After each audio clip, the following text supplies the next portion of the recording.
In the previous episode, we introduced the Civilizational Fate Model. A civilization's structural fate can be divided into two parts, the core driver and the structural landscape. In this episode, we will first look at the core driver of civilizations.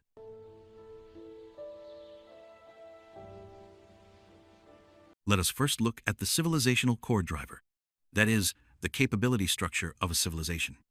It can be divided into three revolutions: the cognitive revolution, the technological revolution, and the social organizational revolution. Cognitive revolution. The cognitive revolution refers to how a civilization understands the world and forms shared consensus. Language and writing, religious beliefs, philosophical systems, and scientific spirit all belong to the domain of the cognitive revolution. These elements determine how a civilization views the world and how it understands itself. The cognitive revolution defines who we are, who belongs to this civilization, and where the boundaries of civilization lie. To better understand the cognitive revolution, let us look at two examples. China's writing system is the most powerful binding force of Chinese civilization, anchoring the civilization within a unified structural framework. From the oracle bone inscriptions of the Shang dynasty to the bronze inscriptions of the Western Zhou, and later to the small seal script and clerical script of the Qin and Han dynasties, a writing system shared for thousands of years allowed different dialect regions to communicate through the same written form. To unify writing was to unify administration, to unify institutions, and to unify the cognitive space.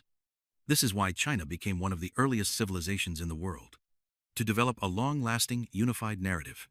The Christian worldview, by contrast, constructed a unified cultural boundary for European civilization. After the 4th century CE, Christianity became the unifying ideology of the Roman Empire. During the Middle Ages, even though Europe was politically fragmented, the Christian world still formed a cultural community. Shared scriptures, rituals, and networks of sacred sites created a trans-regional cultural boundary. The technological revolution, simply put, concerns the means by which a civilization transforms nature. Agriculture, metallurgy, energy, transportation, industry, and information and communication all belong to the technological revolution. The technological revolution determines a civilization's productive capacity, military capability, and ability to expand. From agriculture to industry, from metallurgy to energy, every technological breakthrough reshapes the boundaries of civilization. For example, the emergence of iron tools led to a rapid expansion of arable land and a swift increase in state scale.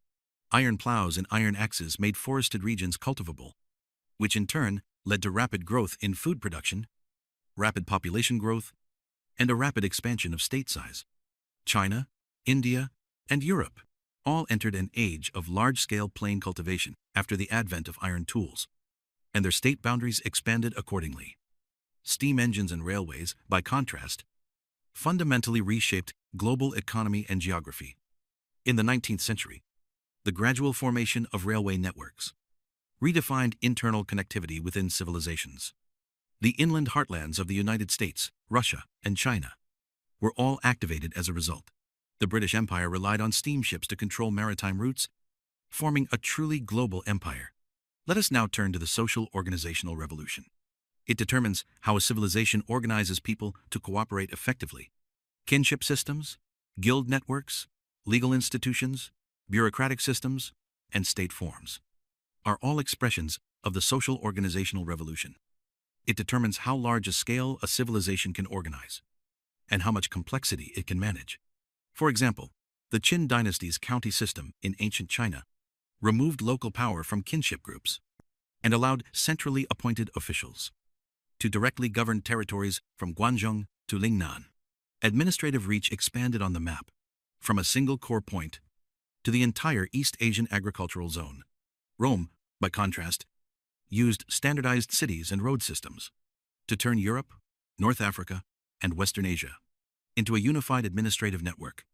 The essence of organizational revolution is transforming geographically dispersed points into institutional networks. No matter how powerful a civilization may be, its capabilities must still unfold within a specific geographic environment. In the next episode, we'll look at the structural landscape of civilizations.